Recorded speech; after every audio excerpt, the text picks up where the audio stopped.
All right, in your homework, which actually I thought the homework wasn't really bad. I didn't think so either. This I week. enjoyed it. Yeah, I did too. I did a lot because I thought, oh my gosh, this is gonna be like, whew. I didn't draw the pictures and stuff. I didn't either, I cheated, and they said you could write it out, so I was like, Yeah, oh look, she said I didn't have to draw like all my I little wrote stick it out people. too. So I wrote it out, but that's okay, I because didn't put it in the cute little boxes. like what you I liked about writing it all out is that it helped me to focus, and it helped me to really say, okay, this was important, but this was not important. And it really helped me kind of narrow it down. And so yeah, I really enjoyed and this isn't the last time. This is kind of like Daniel the art class, because there's a lot of things that we're going to be cutting, and well, she also has cutting and gluing. And so we got to channel our total inner kindergarten this year, or this time. I did want to mention before we get too far into this, that it came to my attention today that the Salem Christmas Parade is Thursday, December 16th at 6 o'clock in the evening, from 6 to 7, and then they are having something at the city building. The street is going to be closed as of 5:30. So we are not going to be able to have class because we're not going to have any way to get here.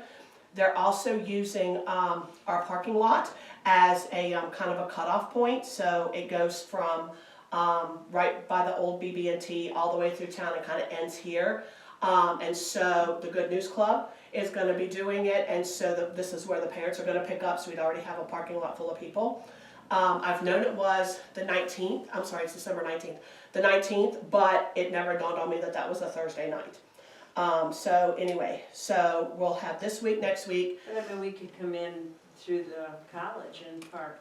I don't know how much they're gonna Close off. because of the thing at the city building. So I have no idea what's gonna be closed off. And I hate to say, yeah, we're having it, and then you drive all the way here and there's no way for you to get here, so you're having to turn around and go back again. So unfortunately, No class the 19th. the 19th, and of course the next week is the 25th, so we won't have it for 2 weeks. But I would like to have class on, what would that be? The On second. no, it would be the 3rd. No, 3rd is Friday. Okay, so I'd like to have it December 2nd, I'm sorry, January 2nd, if everybody's gonna be in town. I figure all the partying and stuff's over with anyway by 12:01. Yeah, we're real big partiers. Yeah, I'm in bed by I like got to teach that 9:30. day, so. So, but anyway, so I would like to have it on the 3rd, because I really don't want to skip 3 weeks. Second. The 2nd, yes, whenever that, after, yes, 5, 6, 7, It's January 2nd. 1, yes. I'd like to do it then. So, No class the 19th and the 26th? 25th. I thought the 25th was Wednesday. Oh, is it? So the 26th is yeah, the 26th is a Thursday. Do you guys want to have class the 26th? You sure about that? No, let me look at my calendar. I thought Shelley and I were Christmas like, on when is the Wednesday. 25th? I thought the 20, remember. it is because Tuesday's Yeah. the 24th, so Wednesday would have to be the 25th. So do you want to have class the 26th, or are you guys going to be out of town? I mean, there's just so many things happening. I have Too no much, idea. Too much going on? Okay, Yeah. so we won't do the 19th or the 26th, but we will come back and have it January 2nd, so we don't miss. And that way we could just go right through. And then we'll You keep, get yeah. rid of winter with Daniel. Yes, because in the spring, I'd like to start Ezekiel, and after that, I'd like to do Haggai, Nehemiah, and Ezra, Nehemiah, and Haggai to get them back into the land. And then after that, I'd like to do the biblical feasts, and then after that, I'd like to do the book of John. So that's kind of the direction that God's been giving me to kind of build. So that's kind of where my thinking is. But before we do any of that, we've got to get through Daniel chapter 7. So, the first thing we're going to do is just a really quick overview, because we've all been here for Daniel part 1, so we've all been through the first 6 chapters together. But just as a real quick overview to kind of get our heads back in the game. In chapter 1, real quick, who can give me like 5 sentences about what chapter 1 was about? They got captured and got taken away. Okay, Taken to captivity. taken into captivity. I said sentences, honey, not words. You're counting words. So, Sentences. Daniel was young, anywhere between 15 and 17, Yeah. and He had 3 friends. he had 3 friends, Shadrach, Meshach, and Abednego, or, I don't know. Hananiah, Mishael, and Azariah. Yes. That's who they were. Very good. And then what happened? What did they do? They refused to eat the king's food, Right? and they became strong and smart because they honored God. That's right. And the key verse is is verse 8 of chapter 1. But Daniel made up his mind, or set upon his heart, that he would not defile himself.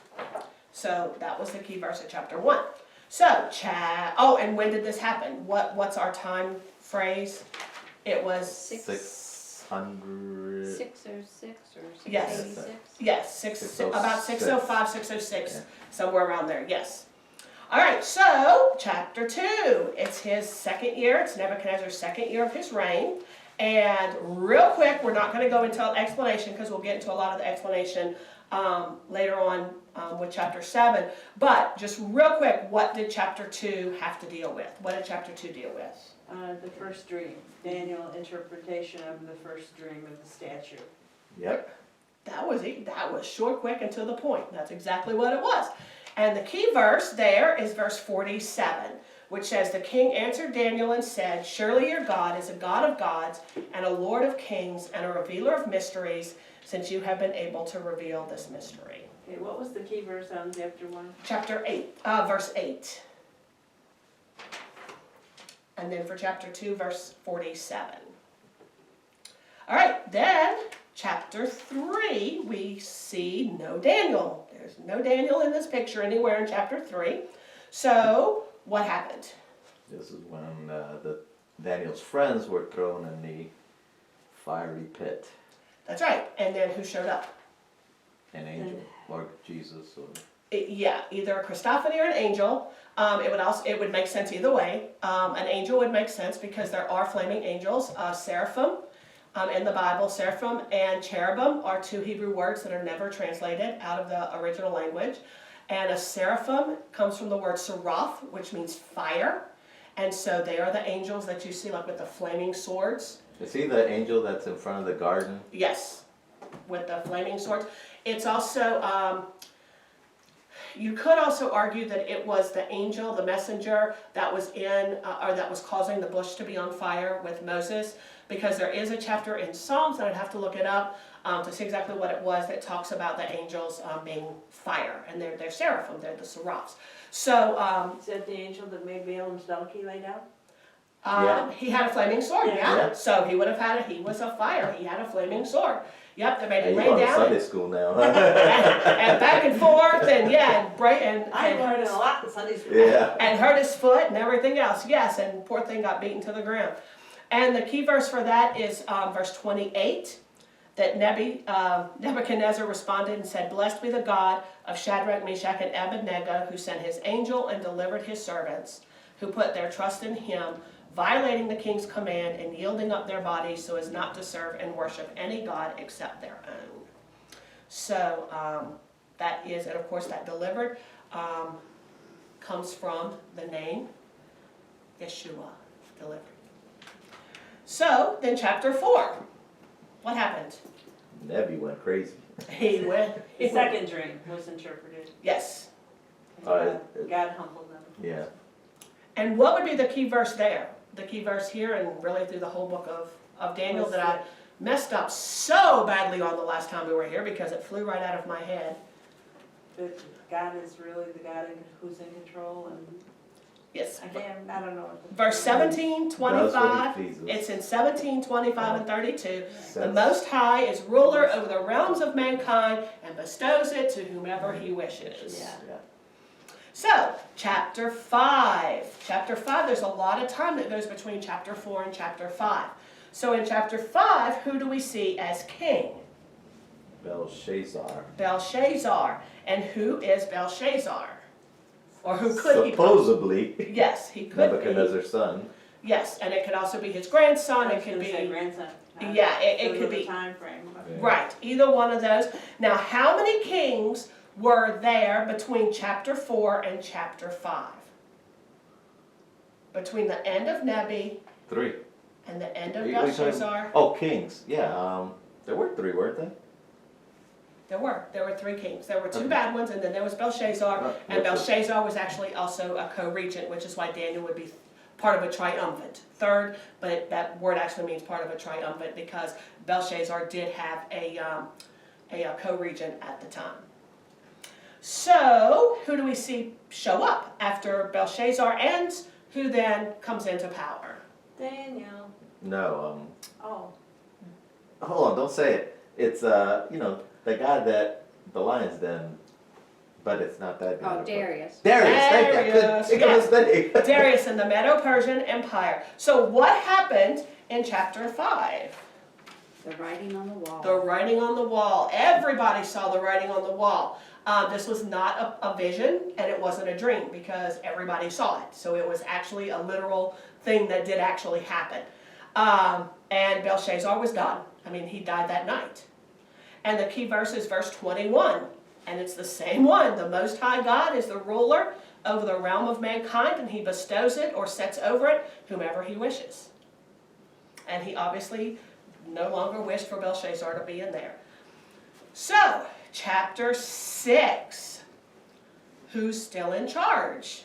Darius. Darius and And Cyrus. And Cyrus. And how old is Daniel about during this time? About 80 years old. This is actually the 3rd time in Daniel that a man or men of God refused to compromise their beliefs.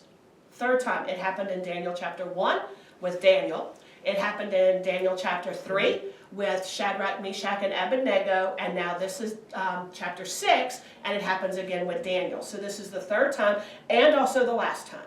So in 6 chapters we see 3 incidences. Of course, we saw big compromise with Nebuchadnezzar and also with Belshazzar. And then the key verse is chapter 26 and 27. That I will make a decree, and this is Darius, that in all the dominion of my kingdom men are to fear and tremble before the God of Daniel. For he is the living God and enduring forever, and his kingdom is one which will not be destroyed, and his dominion will be forever. He delivers and he rescues and performs signs and wonders in heaven and on earth, who has also delivered, there's Yeshua again, Daniel from the power of the lions. And chapters 1 through 6 really take us through the entirety of Daniel's captivity. I mean, that's, by the end of chapter 6, it's done. It's done and it's over. We don't know anything else in the book of Daniel that happened after chapter 6. Because we know that 7 through 12 happened interspersed between the first 6 chapters. So this is it. This was the sum total of Daniel's captivity in Babylon. And we know not long after this, about 6 years later, that they were actually able to go back home, sent home actually, by none other than Cyrus. Cyrus. Absolutely, Cyrus. I wonder why the book was written like that, instead of being, Hey, the Hebrews just had a weird way of Consistent. putting timeline. yeah, well, what do you call that, when it's written in order? Yeah, it's not consecutive. Consecutive, yeah. It's not. Contiguous. I think because chapters 1 through 6 are basically history. And chapters 7 through 12 is prophecy. They're written in different languages. And when you get toward the end of Daniel, Daniel's told to seal it up. And just put it away. Well, I don't think it was chapters 1 through 6 that he had to put away. I think it was 7 through 12 that he had to put away. And it talks about in chapter 7 about how he wrote it all down, but he kept it to himself. So I see this more as 1 through 6 is more like Daniel looking at kind of the big picture of things and kind of writing down kind of like a memoir. Summary of his life. Right, of what happened. But 7 through 12, I see more as maybe he wrote kind of in like a private, maybe diary or something, for lack of a better word, because, that everything in 7 through 12, he kept to himself. He said he kept it to himself. He never told anybody any of this. He kept everything to himself. And then he was told to seal it up and to not let anybody see it. Whether it's this, we'll talk about whether it's this particular or whether there's actually more that he wrote that he actually was sealed and disappeared. We'll talk about that when we get to the end, to probably, I think, week 9 or 10. So yeah, this is in the first year of Belshazzar's reign. And so where does it come in somewhere in verses, chapters 1 through 6, where does chapter 7 actually come? Where would it fit chronologically? Well, in the first year of Belshazzar, so it would be in chapter, what is it, 5? 4? Would it be in chapter 5? Or where would it be? Like Yeah, what? chapter 5 around, or 4 or 5, somewhere around there. So it would be in between them, because it was after the end of Nebuchadnezzar, but before the end of Belshazzar. So it would be in between there. So Daniel's about 70 years old. This is about 14 years before the end of Babylon, and about 50 years after chapter 2, which is going to make a lot more sense as we go on. If you pull out your dreams, if you did it, your dreams and visions of Daniel 2 and 7, and then if you also did your little storyboard, whether you drew pretty pictures or whether you cheated like me and just kind of wrote things out, because this will help us to kind of get through and reason out what actually happened in these chapters, and I really like the idea of these little storyboard things. Alrighty. The other thing I wanted you to see is that these dreams and visions that Daniel had, they build up on one another.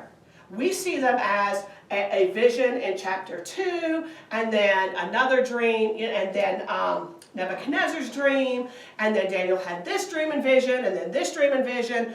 But really, when we look at it, and that's what we're going to start to do today, you see that these visions are, yeah, they're separate, but they build one on top of the other. And so you end up getting this grand kind of vision that took a whole lot of years to kind of come to fruition.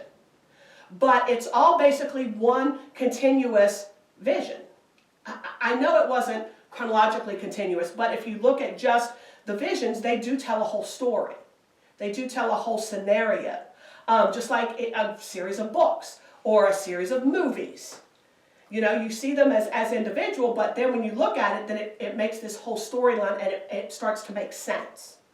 So it seems kind of redundant that we're going to keep going back to past visions that he's had, but we really need to, because we have to see how we're building and how we keep building this picture that God wanted us to see through the book of Daniel.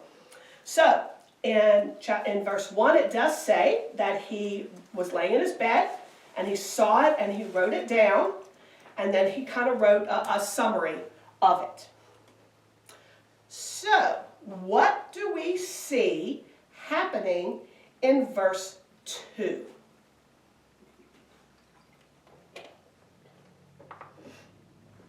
A beast coming up out of the sea. Well, what happened first? The four winds of heaven stirred up the great sea. Yes, so we have the four winds stirring up the great sea. Does anybody know what the great sea is? Is it the Euphrates?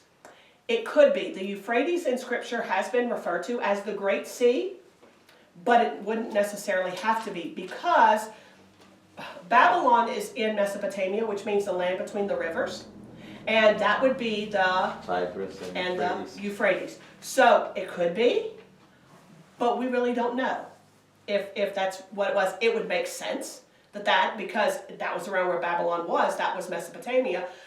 Ancient Mesopotamia, but it would make sense that the Great Sea would have been the Euphrates. So, what came out of the sea? A beast. 4 beasts. 4 beasts. 4 beasts. Yeah. 4 beasts. And the first beast was a what? A lion. Huh? With eagle's wings. And what happened to him? His wings were plucked off. He was made to stand like a man on 2 feet, and was given a human mind. Man's heart. So, if you're keeping up with the chart of what God gave here, or what was given, then here we have a human heart or human mind was given. So this beast was given something. And we haven't seen given for a while, but chapter 7 has a lot of givens. So, what was the second beast? A bear. A bear. And how did they describe this bear? Raised up on one side. With 3 ribs in his mouth. It was like a devourer. Much meat was given to it. Yeah, and so what was he told to do? Eat, or, devour. Yeah, so this is not like a kindly little lion. A bear, I'm sorry. A bear. This bear was told, commanded to go and to just destroy. He was a destroyer.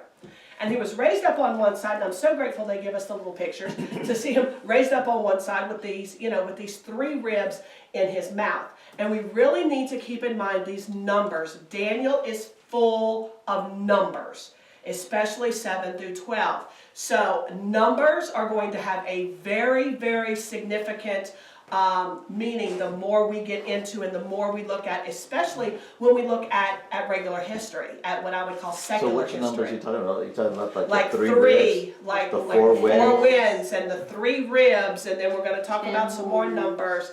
So these numbers are going to have a lot of significance. So if you see a number, even if you're not able to interpret, what that number was or what it was a number of from the beginning, you may just want to jot it down and the scripture reference, because as we go through this and as we cross-reference, you'll be able to see, oh my gosh, that's what these were. That's what this was.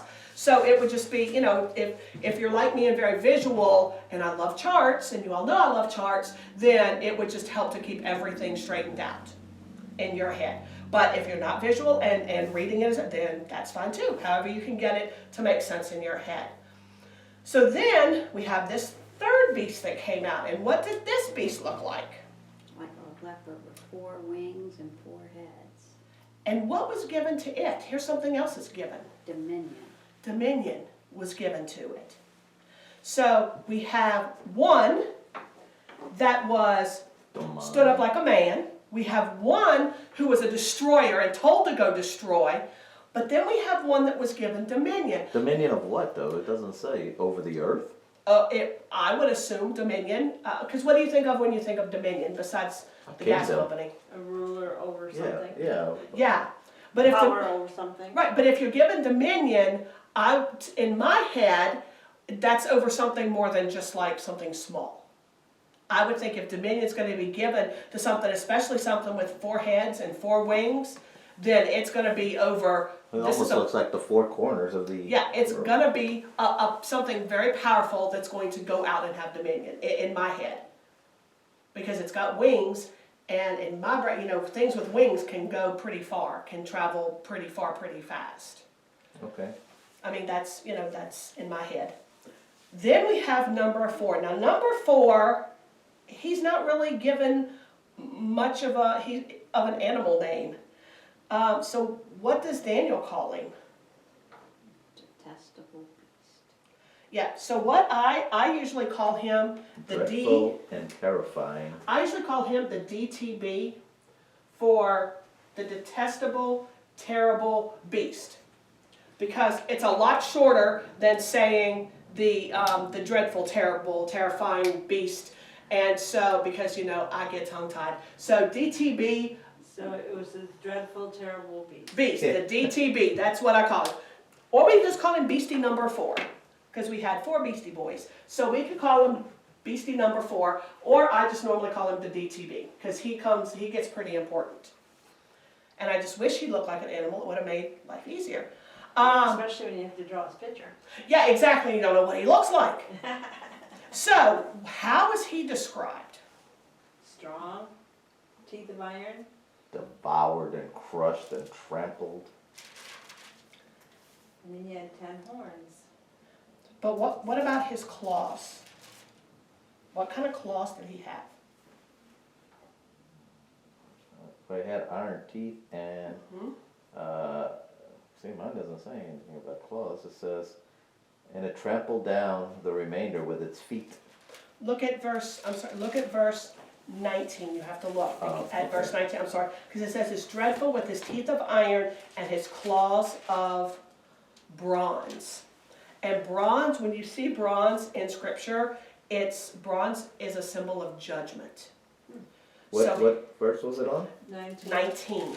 Uh, When it says, he was different from all the others, exceedingly Oh, I see. dreadful. So this is that dreadful, And his terrifying claws of beast. bronze. Right, and his claws of bronze, and he devoured and crushed and trampled under his feet. So it's basically the same thing that's in chapter 7, except, in verse number 7, but it gives us that he also now has claws of bronze, so claws of judgment.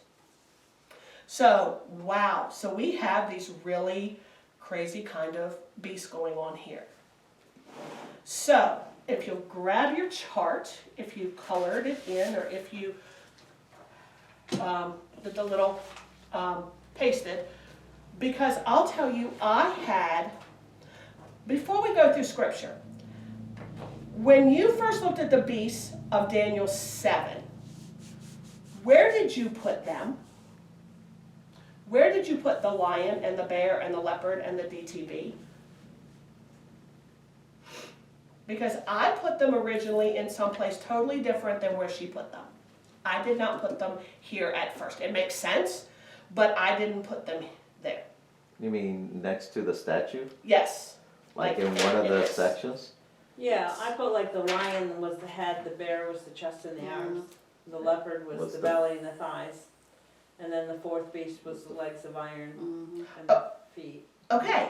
So you put it with her before you ever read what she had. See, that's I what put I it with thought. her. Yeah. Well, I'm sorry. Before you read, like in the scripture, that's not where I put it.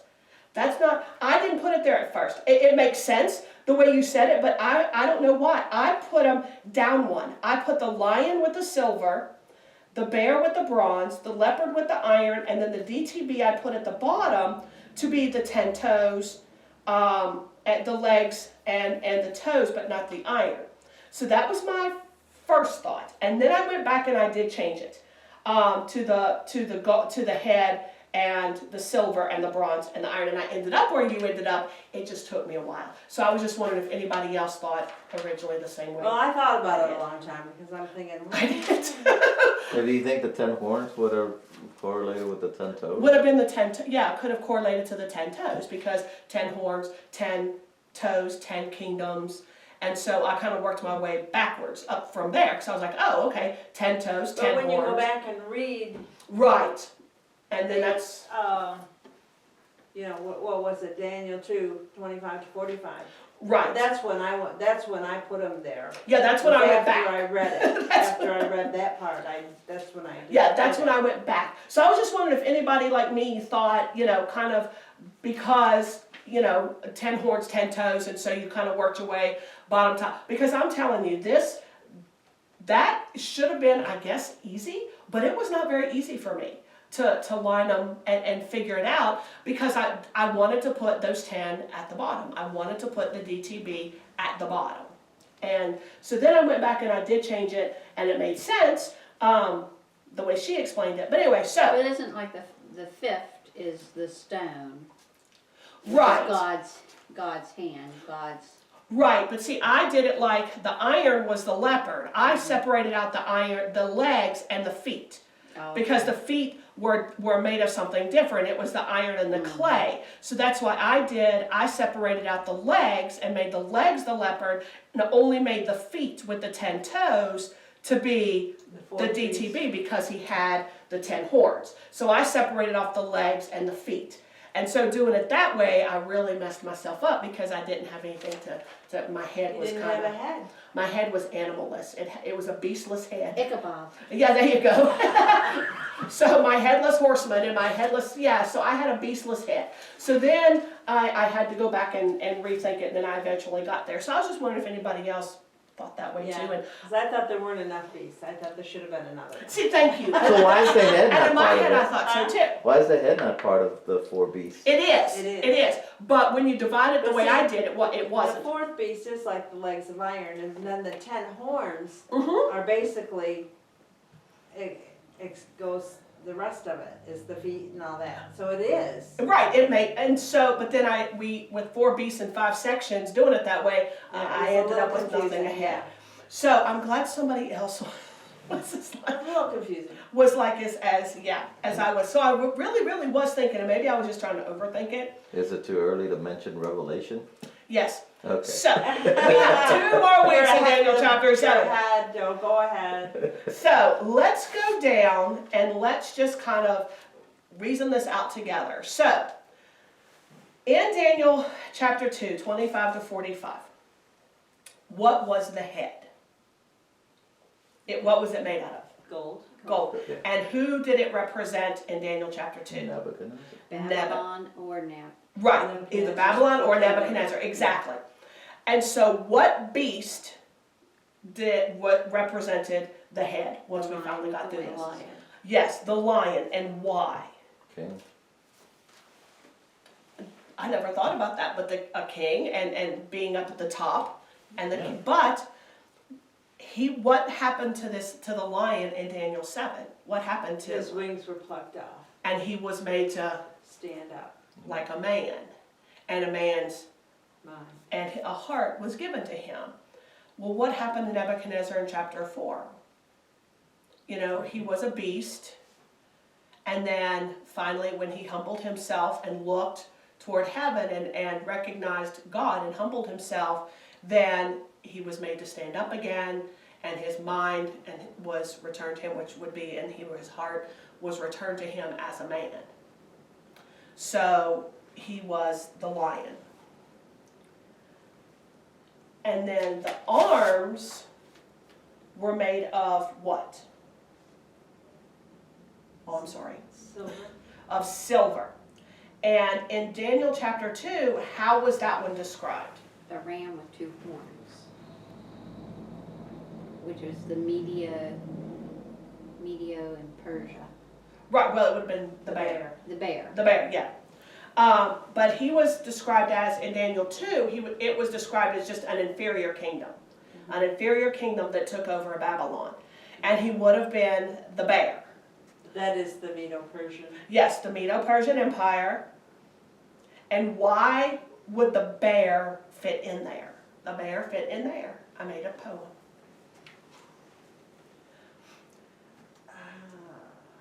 If he's leaning up on one side, so he's kind of balanced on one back leg and one front leg. And the explanation that I got out of it was the Persians, they were co-regents, but the Persians were more dominant than the Medes. And so one was raised up, one side of him was raised up to be higher than the other. And we're not getting into it tonight, but the 3 ribs will come into play with that also. With those 3 ribs that were in the mouth.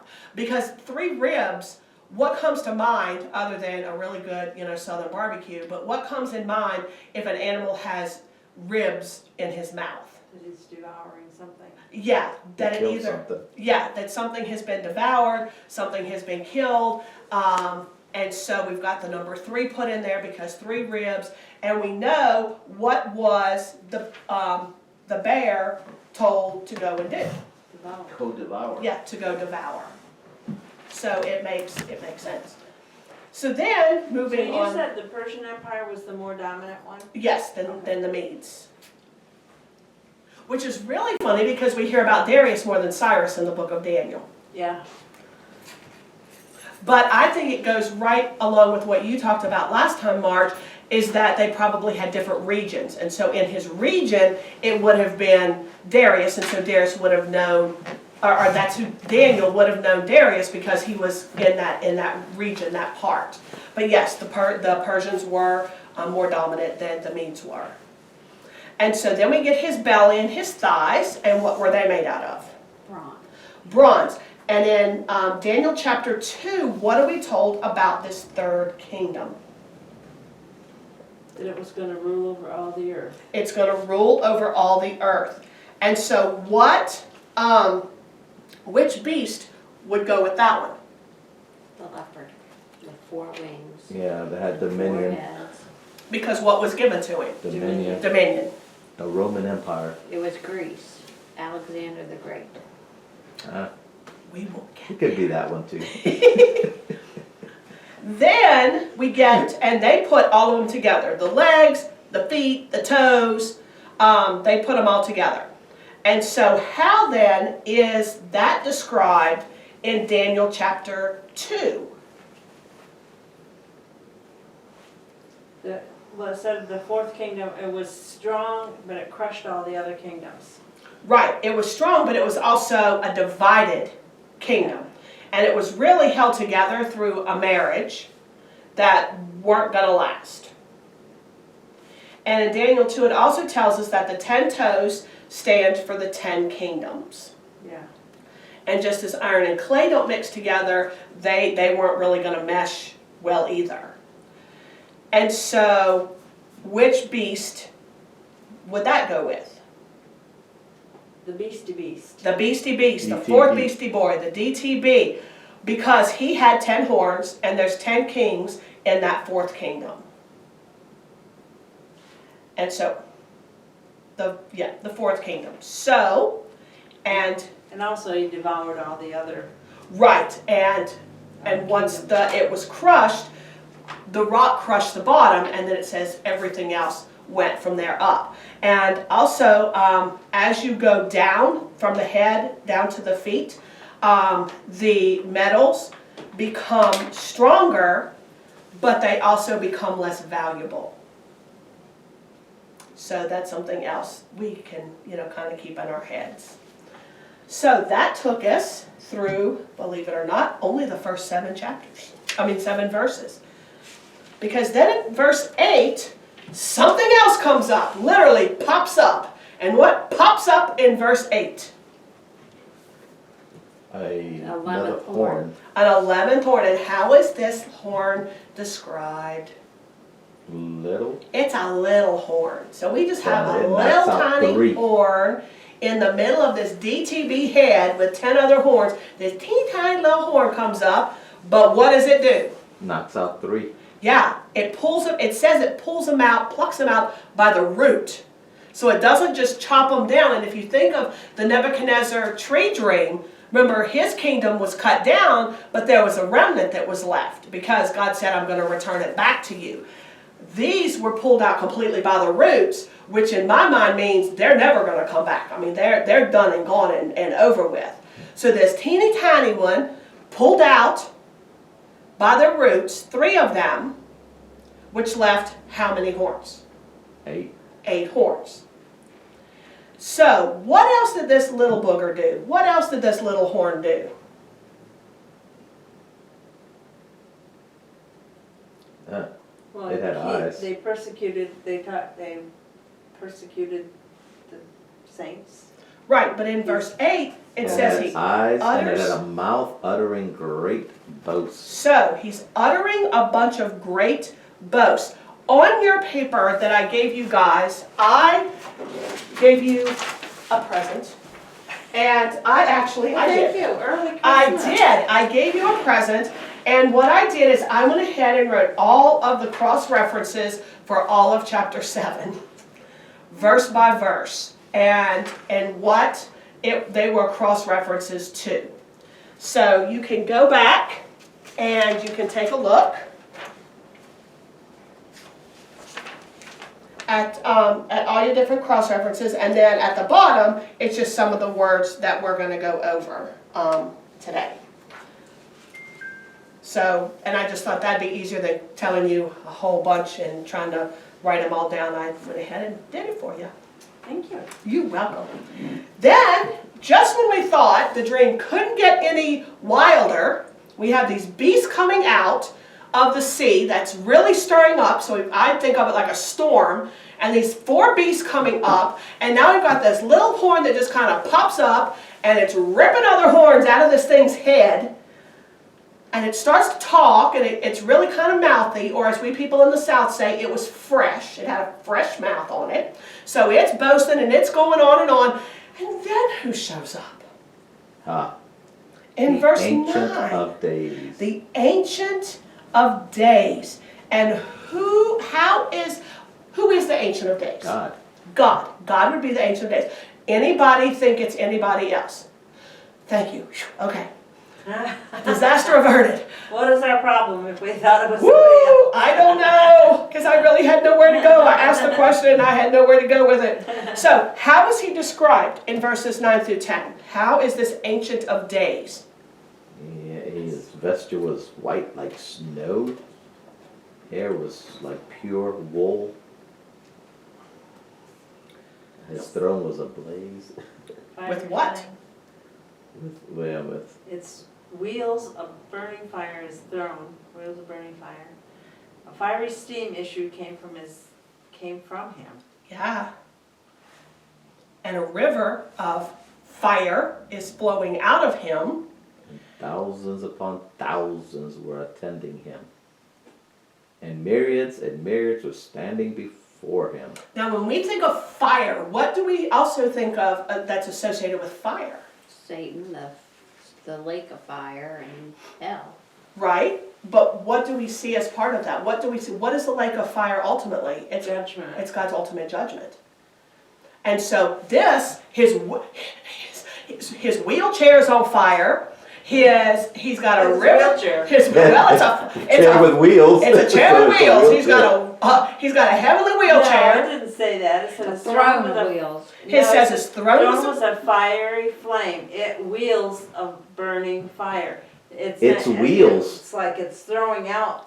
Oh, What a I see. burning You fire. instead of Wheels wheels it. on the It's bottom, like you're thinking it's throwing it. wheeling it out there. No. Yeah, it's not Ah. got Its wheels Because were a mine burning says, fire. yeah, mine says his throne was ablaze with flames, its wheels Oh, yeah, its wheels a burning fire. were a burning fire. I So guess. we had wheel, Right, he but wasn't you doing actually, the that makes a wheelchair. lot of sense though for his judgment to go out. But so his wheelchair's on fire. He's got a fiery lake flowing out from under him. So this is a very terrifying sight to me. This would terrify me, as if these other beasts coming out of this river was not terrifying enough. Now I see this Ancient of Days coming down. He is pure white, and there's fire like everywhere. There's this fire. And then we have thousands upon thousands who are attending him, who are with him. And then myriads upon myriads of people standing before him. So this is like a huge crowd of people in the midst of all this fire. And then there's this Ancient of Days who with white hair like wool, so it could be like curly, like a sheep's wool, and in white clothes. That would terrify me. As if the beast wouldn't already, have terrified me. But this is terrifying. This is pretty big. And that myriad can mean 10,000 times 10,000, or it could just be like an exaggerated number. Like we tell our kids, I've told you 1,000,000 times. Well, okay, to us that's like more than one. So anything like I told you once, or I tell you 1,000,000 times. So it could mean literally 10,000 times 10,000, or it could just mean like a really whole bunch that you can't even number it. And that court that sat down would be a den, and that a den, anytime a Jewish den gets together, it's actually for judgment. So we just see this judgment poured out upon judgment, poured out upon judgment. And then we have this DTB with his claws of bronze that also represent a judgment. So we got a lot of judging going on. So when it says, so what happened to these beasts? What? To the beast or to the boastful beast? To the DTB, what happened to him first? He was slain. Yeah, he was killed. And what happened to his His body? body destroyed and given to the burning flame. Yeah. Yeah, so he was judged ultimately. So now he's done. He's gone. We kind of see him later on, but he's done. But what happened to all these other three? The dominion was taken away. But Their lives were prolonged Yeah. for a season. for a For season. an appointed period of time. Right, appointed period or a season of time. So we don't know. For an unknown, at this point, an unknown amount of time. Tribulation. So they lost their dominion. They have no more dominion. They have no more control over anything. But they didn't get killed. God did not judge them and kill them like he did the beast. That's very interesting to me. I don't think it's tribulation. Then who shows up? Okay, so now people just keep showing up. If I was Daniel, can you imagine your head on a swivel trying to take all of this in, and you're trying to write all this down or try to remember it, and all these things are kind of going on all at once. This would make me dizzy. Jesus. But what is he called? One like a son of man. One like a son of man. And who is that? Jesus. Jesus. And what did this one like the Son of Man do? He was presented up to the Ancient of Days and was given dominion and glory and a kingdom. That would what? What would happen to his dominion, his glory, and his kingdom? Everlasting. Yeah. And in Daniel's first vision, what would this represent? Or what would be represented by this? In Daniel chapter 2. But Daniel when didn't the have a stone vision came. in chapter 2. Yeah, but when the The stone, stone vision, the stone. one that he interpreted. yeah, Oh, the stone became a great mountain, and the kingdom will last forever. Yeah. So this would be the rock. This would be the end of that statue at the very bottom. So we know that the rock is Jesus. Jesus. And when is this going to, has this happened yet? No. No, of course it hasn't. Has any of the statue happened yet? Yeah. Yes, fully. Most of it. Well, Okay. not the Antichrist. No. That's what I said. I mean, So that's what I call a partial fulfillment. It had a near time fulfillment, but there will also be a complete end time fulfillment. So there was in history a partial fulfillment, because we know those kingdoms existed in that order. But there will be a full end time fulfillment of that same vision, of this one vision that's in pieces, or given to us in pieces. So the role of the Ancient of Days, of God the Father, is judgment. And then he gives the kingdom to the Son, who would be Jesus. This is a huge, and I mean catastrophically huge, dilemma for Jewish people. And I will tell you why. This is where we get what's called Merkava mysticism, and the B is pronounced like a B, Merkava mysticism, and what's called the two powers in heaven. All through Jewish history, like from, Adam, Abraham on, how many gods was Israel told there were? One. One God. And he even put it in the commandments. You will have no other gods before me. There's one God. Our God is Echad. Our God is one entity. If God is one entity, who is this person, like the Son of Man, who appears to be God's Son, but is somehow equal to God in heaven? That's God. But I that's- mean, God came down in the form of flesh. Right, but do you see where the issue would be? Because this one, like the Son of Man, is able to judge. He's able to rule as God rules. And he's the one that God actually hands over the authority to rule. And hands over, I don't want to say it but you'll understand. It seems like he hands over kind of his godship, his authority, to this one that's like the Son of Man, who is presented in Daniel, and it gets even more bizarre in Ezekiel, to say that they are two equal, but yet God is one. And that presents a huge dilemma, because it's in Scripture, it's in what they call their Hebrew Scriptures, but now there are two powers in heaven when God teaches there is one. I never thought about that, but that's true. It seems like God gives over to Jesus, which I know is the same, but in essence, it's different because... It is different, but it's the same. It's Right. like, But do you see how this could mess somebody it up? surpasses all understanding.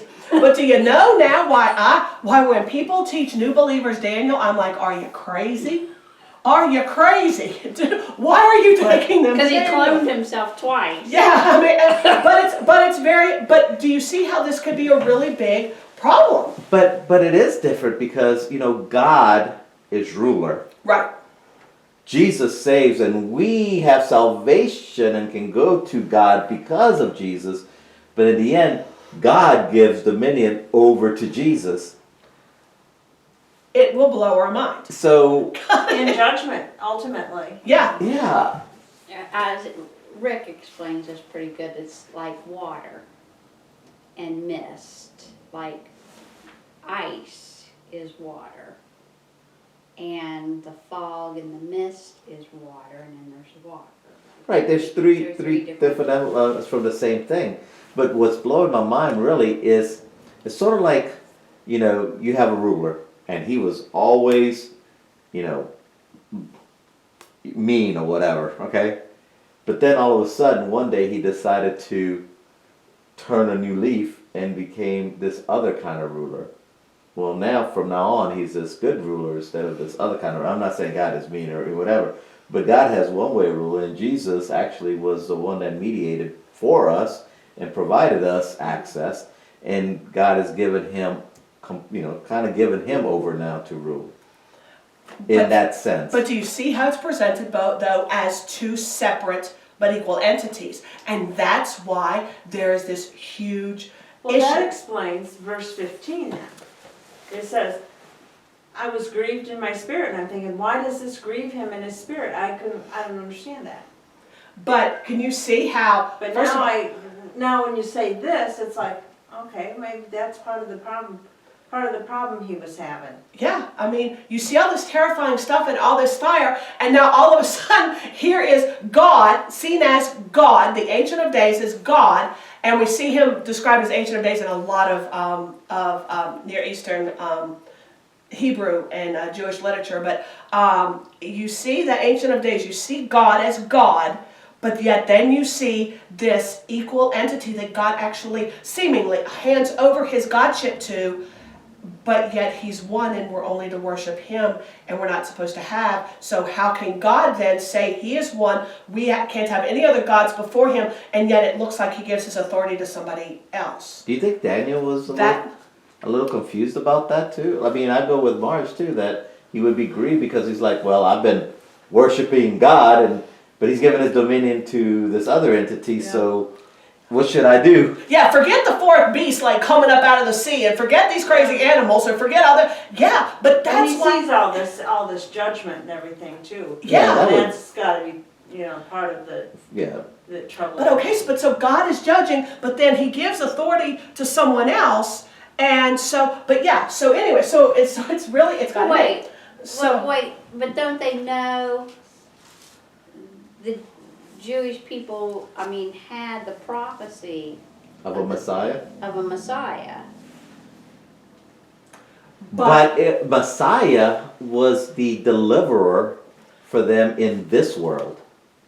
this is not in this world. This is in obviously not in this world. This is a vision of like heaven, and so, but it messes, and so they actually came up. So the issue is these two powers in heaven. Where do these two powers of heaven come from, and how can there now be two powers of heaven? Believe me, this is like really a big deal. The two powers in heaven, and so to kind of combat that, I guess, to kind of try to figure all this out, they came up with something called the Merkava mysticism, and it sounds like it's this woo-woo kind of thing, and some of it kind of is, but you know, but if you look it up, it'll really make you go, oh my gosh, what the heck? But what it is they came up with this Merkava mysticism in a way to try to really get and to really understand, to try to put together Daniel and Ezekiel with these two people in heaven when God is only one God, and God said don't worship anybody else, but this really is odd and weird to them.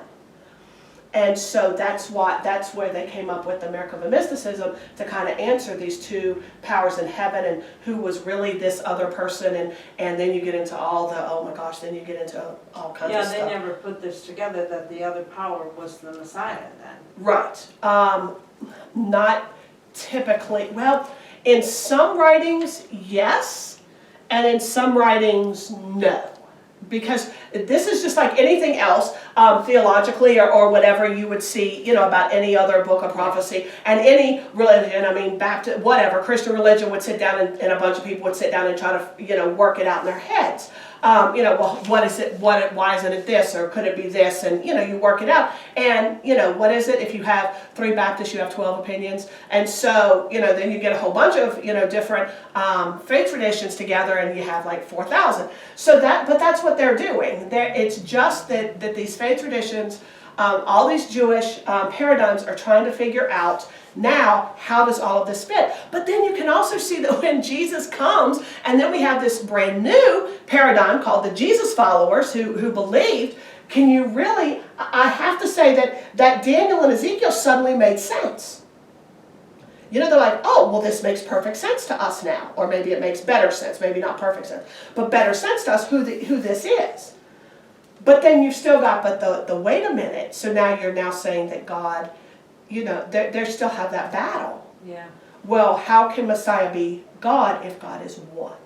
So yeah, so I mean, and it's easy for us to sit here now and say, well, of course, but you know, we're talking ancient, ancient Yeah, Daniel history didn't here. know that Jesus was coming. No, there was no, excuse me, he probably knew the prophecies, but how would he, I don't know that in Interpret his that head, as yeah, that. that this would be Messiah that was coming. Because this Messiah doesn't do any delivery, doesn't deliver anything, doesn't go to war or anything else. In these scriptures, in this vision, he's handed over stuff. And it's God who has the fiery, wheelchair and the fiery stuff that comes out, and he's the one that, that burns the beast and all that. And then it's kind of like the one like the Son of Man comes and is presented to him. Okay, So it's Question. very odd. when he says one like the Son of Man, where does this reference come from? Well, Son Where of is he getting this, someone one like the his Son of Man. reference from? well, Yeah. Who would have put that on? Because that is, How would he know what the Son of Man was? Or it would have been just like, I go back to Narnia, I know, but Narnia, where it says the daughter of Eve and the son of Adam, it would just be like a person. One like the son of a person, so he looked like a human being, he looked like a person. He was one like the Son of Man. but that is so funny. Because that please that- remember also, that he would have that reference in his right, head. in ancient Hebrew, there are no capitalizations. So the capitalizations to put Son in capital and M in capital, like the Son of Man is a title of something, or in our heads would then suddenly represent God, or part of the deity. That wasn't in original Hebrew. That they don't have to this day, in modern Hebrew, there's no capitalizations.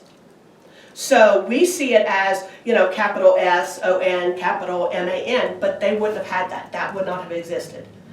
So I would just say like the Son of Man, he looked like a person. He looked like the son of a man. A human. Yeah, he looked like a human being. And Okay. Jesus actually referred to himself once as the Son 80 of Man. times. Jesus The referred term to of Son of himself. Man is used by Jesus 80 times. That's a way to refer to himself. How many times did he say he was the Son of God? I think that was once. I don't know. I think in Scripture it's only once that he says I was the Son looking of up to see how many times is Son of Man used in the Old Testament, or God. And that's enough. Ezekiel. Oh, Ezekiel. Yeah, Ezekiel. Daniel, Ezekiel. But one as the Son of Man. And that's exactly how it's described. One as the Son of Man. Yeah, so he wouldn't see him as the Son of Man like we. Right, see him like as we the Son. consider him Yeah. because we have the Got other it. half of the book. Got it. We have the Jesus side, and he didn't have the Jesus side yet. So yeah, and remember also they are trying, and even in Revelation, they are seeing things that they haven't seen before.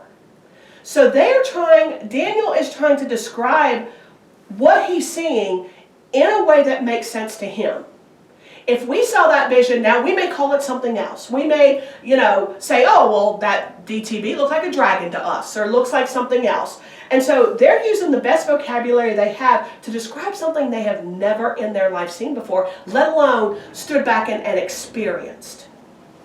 So he's experiencing something and seeing something and trying to write it down to the best of his ability with the best of his vocabulary. So we say, oh, Son of Man, Jesus, but he says Son of Man, it's a person. And through these scriptures, this really became an issue. It became an issue for quite a while, and it's still actually an issue now. So yeah, so that was my lagniappe, that was my something extra, because I find it very interesting. But anyway, so in 15 to 18, how did Daniel react to this vision? How did he feel about it? He was very troubled. Yeah. He was distressed, he was alarmed, but I find it very, very interesting that Daniel isn't alone. Yeah, Yeah, they have people around, or well, yeah, Somebody. I'm thinking of this too. It's like he's having a dream or a vision in the night, whatever. Mm-hmm, a vision in the Where night, did he's in these bed. people come yeah, from? because he just That's turns what around and it's says, like, "Hey, okay, what's going on here?" Yeah, so then we have these people show Here's my up, cannabis. or they drank some coffee from down the street. And were these people always here and he was just so enthralled he never knew? Or were some of these people maybe these myriads who were attending the Ancient of Days who kind of hung around? Because we're never told when this vision kind of, ended, yeah. right, or God like got sucked back up and then he's by himself with these people and that was terrible. But to were say they out loud. people? That's what I'm Right, saying. I wonder if they had to have been angelic beings. Because what does he ask one of them? Which I think is just, poor Daniel, isn't it? And he's 70, guys. He's not 15 or 18 anymore. He's 70. Probably thinks he's having a senior moment here. Probably. I'm wondering But if you he know, if thought he he was just an wouldn't angelic even being, wake up. it was funny because he wasn't even afraid because he just It said, would make more sense I because think- he would still think he was in his vision and, Right. and he's like talking to these beings, but I don't think there's people around. No, I think it's an... I think they're angelic because one of them actually interprets the vision for him. And none other than an angelic entity would be able to explain all of that. Yeah. Because, we have the interpretation and I sure couldn't explain all of that. and are all these angels just hanging out in his mind? He says, For I the was in a vision?" deep sleep with my face to the ground. Like party Yeah. in Daniel's He, mind. tonight. he wiped I out. mean, he was like, yeah. He wiped out. Yeah, poor Daniel. And Ezekiel doesn't say they spent a lot of time on their faces, which before the presence of God, that's how we should be. So in 19 through 22, God bless poor Daniel. 19 through 22, what did Daniel ask? He asked for something very specific The to fourth be beast. explained. The fourth beast. The fourth beast. He's got his mind set on this fourth beast. On the DTB, on the fourth beastie boy. He's got this in his head, and what does he ask about it? He wants to know the exact meaning of it and also about the horns. The exact meaning. That exact means he wants to know because he wants to be certain. He wants to make sure that what he knows is the truth. So he wants it completely explained. Now, I found down in verse 20, we have this horn, and they don't call it a little horn anymore. They call it the other horn in verse 20. Do you see that? There was the other horn, and before which three of them fell, namely that horn, which had eyes and a mouth. So it was called the little horn, but then what does it say in verse 20 about this horn? It was... It had an eye and a mouth uttering great boasts. His appearance was greater than his fellow horns. Yeah. Larger, yeah. So It got bigger. it could have grown and gotten a lot bigger after it ripped out those three. It could have gotten a lot bigger. Or larger can actually mean not necessarily, it could mean in stature, that it grew in More stature. powerful. Or it could also mean that it's greater in power. It's the word that's used, Rav, it's the word that's used for a chief or of a captain.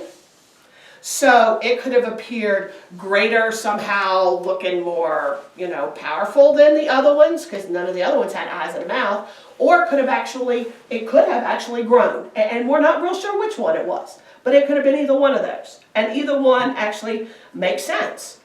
Because what does this little guy do? And It devours 3 kings. but what else does it do? Look down in It verse. makes war against the saints. The saints, yeah. Which- It wears them down. That reminds me of when Daniel started praying and Michael, was it Michael or Gabriel? Michael. Gabriel. No, I think it was Michael. Yeah, the Michael was to come to him, but was held up for 21 days because Oh, yeah. Prince of Persia. was overpowering the saints. Mm-hmm. And yes, so we're going to compare him when we get to there with the king of Tyre. but, because there's some comparisons, but, so he overcomes, well, just a few verses ago, he was killed and destroyed. Right? The great beast, the DTB was destroyed and his body burned. Yes. In chapter 21, is he now alive or just his horns? Oh, it's the explanation. Right, exactly. That's what I wanted you to understand. It was, yeah, Daniel goes back and forth and back and forth. Okay. That's why I said his head is like on a swivel and he's trying to figure everything out. And so a lot of these, he jumps kind of all over the place. So you really have to be careful and say, well, he was dead. Did the horn somehow jump off or what exactly happened? But this is sort of before he actually got devoured or got burned, and this is why he kind of got burned. And then he kind of says he got burned again. So, poor thing. So then we have in verse, yes, he prevailed over the saints in a war until this Ancient of Days judged in favor of who? In verse 22. Favor of the saints. The saints of who? The Most High. The highest one. Who is the highest one? God. God. But then who's the Ancient of Days? God. So why are there two different words?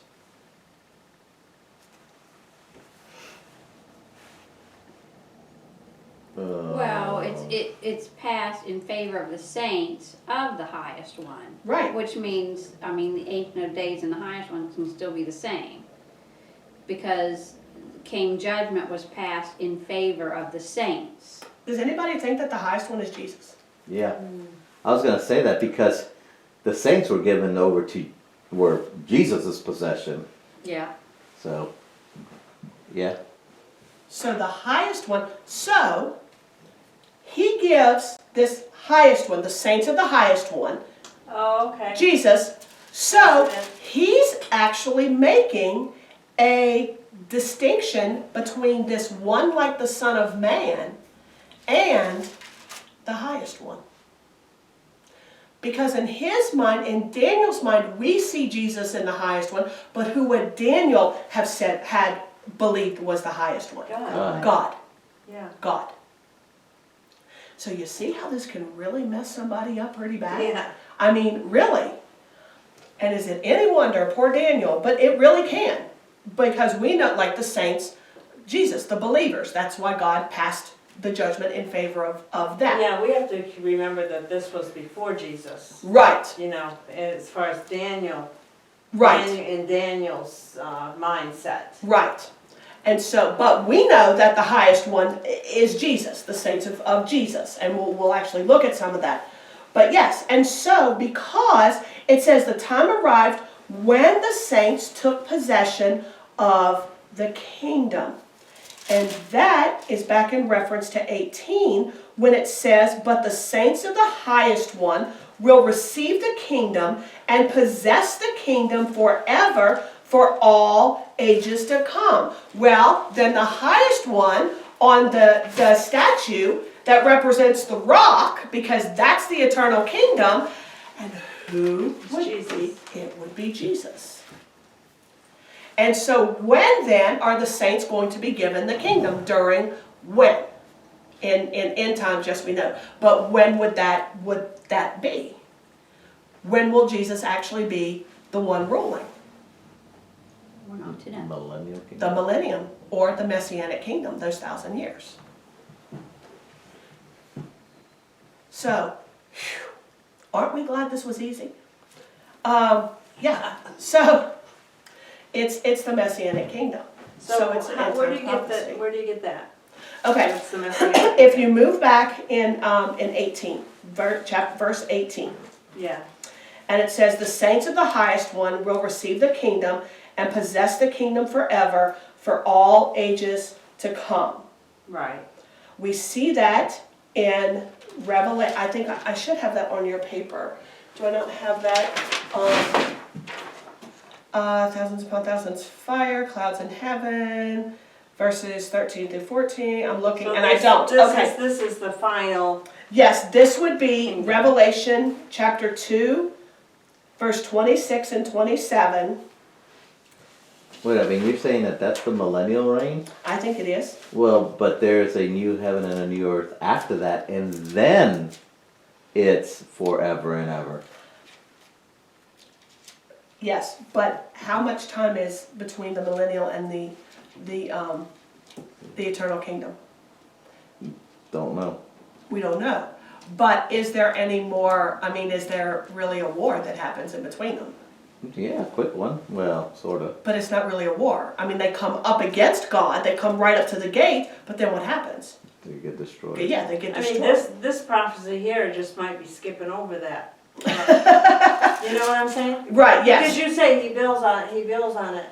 he does, Well- and he does build on it, and the next visions that we see are gonna build and explain even more and more and more. So what was the revelation? Oh, okay, I'm sorry. It's Revelation chapter 2, verse 26 and 27, Revelation 20, verse 4, and Revelation 22, verse 5. Now that was for chapter 18, or verse 18. And then I'm looking to make sure that there's not a different one. For, it says verse 24, and I don't know why. Okay, and I already have the little horn, Revelation 17. Okay, I already have that one down for you guys. Oh no, thank you guys. I just want to make sure that I didn't miss anything else. All right, on your papers, I thought I got them all, but I must have missed some. Huh? Did somebody slam a door downstairs? Did you feel that? No, I didn't feel anything. Oh, okay. Be careful, you seen anything weird? Flames. So, in verses 23 through 28, the end, this is actually the interpretation that Daniel asked for. And the fourth beast we know is the fourth kingdom of the earth. The 10 horns are the 10 kingdoms that will come from that one kingdom. And the little horn is another king, so that's the 11th, who's going to arise. He's going to be different from all the other ones. He's going to subdue 3 of the 10, so that's going to leave 8. And he's going to wage war with the saints and wear them down for a time, times, and half a time. 3.5 years. And that wear down is like a friction, like when your clothes or your shoes wear out, or if you think like like sandpaper over wood, how it just wears it down because of that friction, or like cheese on a cheese grater. This is not just like, oh, I'm having a really tough time. This isn't like a quick little tough time. This is a constant friction. So when he wears you down, it's not just like one attack and done. It's like it is a constant, non-stop, constant thing that's going on. So it is like that, he is like that sandpaper over these poor saints of wood. I mean, it just keeps going and wears them down. But he doesn't do it forever. That time, and a half time actually has a one-word meaning, and it's the Edon. And it's either a very specific time, or it could just mean a time, like a time in general, like just a general amount of time. And so you really have to pay attention to the context to get the right translation. And I think I have this on your paper, that the cross reference, yes, Revelation 13 is on your paper, and then verses 5 through 12. And it tells you, and it'll tell you how long it is, and we weren't going to talk about it because it'll come up later on. So, he speaks against the Most High, who is God, and he intends to make these alterations of time and the law. Do we see today people trying to make alterations to our times and the law? Yeah, that's happened, yeah. Yeah, it's happened. I mean, people try to make alterations to the law all the time. And those alterations could mean like to really change them, or it could just mean to frustrate them. Like you frustrate the law, or you frustrate the people who keep the law. You frustrate it. And it's more of just that wearing down. Like, you tell people you can't worship anymore, or you can't worship this way, or you have to worship this way, or, I just hear Satan in Genesis saying, did God really say? Is that really what God meant? Just that frustration to go, oh my gosh, is that really what he meant? If God was all love, then why are you suffering this way? I can make it all stop, and just frustrate people who are already just being sandpapered down and whittled down to nothing. And the court's going to sit, and judgment's going to come, and his dominion will be taken away. And that's his sovereignty. It could mean his sovereignty, or it could mean his land. I happen to think it's probably a little bit of both. But then the greatness of all kingdoms will be given to the people of the saints of the highest one. All dominions will serve him and obey him, and his everlasting kingdom. So we start out with something pretty terrifying. We keep going terrifying. Now we see people and they're kind of terrifying. And then he wants an interpretation, and the interpretation is kind of terrifying. And then he just has like this little glimmer of hope at the end that probably was like really, really quick compared to all this terrifying stuff that's going on. And so how did Daniel feel at the end in verse 28? Troubled. He was exhausted Yeah. and troubled. He was alarmed. His face grew pale, but he kept everything to himself. He didn't share it with anybody, which is probably a good thing, because they probably would have thought that he was like a little wackadoo. Well, so like, because they're told that there's this Messiah, but they're not told about the kingdom of heaven, are they? No. So that, all that. Yeah. Can you imagine? Yeah. No. Myriads and myriads of 10,000 people and. Yeah, and knowing even what we know now, if we went home and we had this vision, how terrifying would we be even though we know? If I was having this vision, I'd kind of think it would be like the apocalypse or something. Yeah, like here on exactly. Earth. Right. I would tell a lot of people, man, I had this dream. Well, and that's the other thing. I tell people, hey, I had this dream, or I thought about Because they never this. said keep people it to yourself Yeah, at this they point. lock you No. up. Yeah, They probably. put people in the insane asylum for less than that. Well, but can you remember, Daniel was seen as this brilliant man. Who interpreted visions and who interpreted dreams of other people, but now he's having dreams and visions, and he doesn't know how to interpret them. He has to rely on angels have to interpret for him, because he can't interpret his own dreams. So it's like, wow, okay, I thought the statue was kind of scary. I thought what happened to Nebuchadnezzar was kind of scary. Y'all ain't got nothing on me, all right? Let me explain. So I think just the fact that God gave him the power to interpret other people's dreams, but then here he's having something so terrifying, but yet he can't interpret it himself. I think this is just all So if he didn't tell anybody, how do you compounded. think we have a record of this? Because it says in verse 1 that he wrote a following summary of it. It says, he let that, the first year of Belshazzar, king of Babylon, Daniel saw a dream and visions in his mind, and he lay on his bed. Then he wrote the dream down and related the following summary of it. So it's almost like verse 1 is somebody else. That's not Daniel. So it's somebody else, whether the translators put that in there to kind of explain what was going on. Or maybe they found these summaries after he died. Yeah. They found these But it's like things he that obviously... he wrote down after he died. Right, he obviously did not write verse 1, because it's third person. Then, so what I think he wrote down was, I was looking in the vision by night, and behold, this is what happened. And so I think chapter 1 is just sort of an introduction of what you're about to read. And like I said, whether it was done by an ancient interpreter, a translator, or an ancient scribe, because we see that in a lot of different places, that they just kind of write like side notes or kind of notes to explain. Because remember, when all this was written, guys, nobody expected this to be read by us right now. Nobody expected it. When Nebuchadnezzar wrote down his stuff, about, him turning into an animal, I doubt he thought 2,000 years later or 3,000 years later that we'd be sitting here reading it and studying about it. So it's not like they wrote this down for us. You know what I'm saying? So I think a lot of the scribes just had to write like little side notes just so we would know what was going on. And so they did. So the first time Daniel actually knew about these 4 kingdoms, before God's everlasting kingdom, was during the 2nd year of Nebuchadnezzar's reign. Daniel chapter 7 was 50 years later. Daniel had this dream that further explained the dream that he had in chapter 2, 50 years before. I don't know if Daniel understood that. I assume he did. 4 beasts, or if he would have remembered, that, oh, that's that statue. I don't know.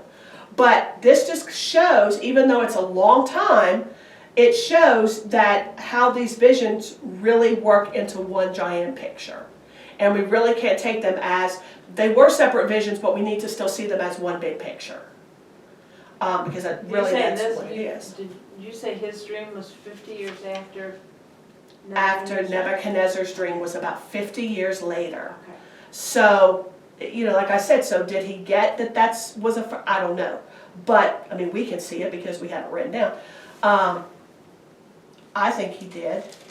But then when we get into chapter 8, but we won't for a couple of weeks, then we're into Belshazzar's 3rd year. So we're still in with Belshazzar. And then he has another dream. So obviously the first dream, or this first vision of chapter 7 and this one in chapter 8 are not very far apart. He didn't have to wait another 50 years to figure this out. Because really, between 70 and 80, and he probably died not long after he was 80, is not, is only 10 years. He didn't have another 50 years to wait. But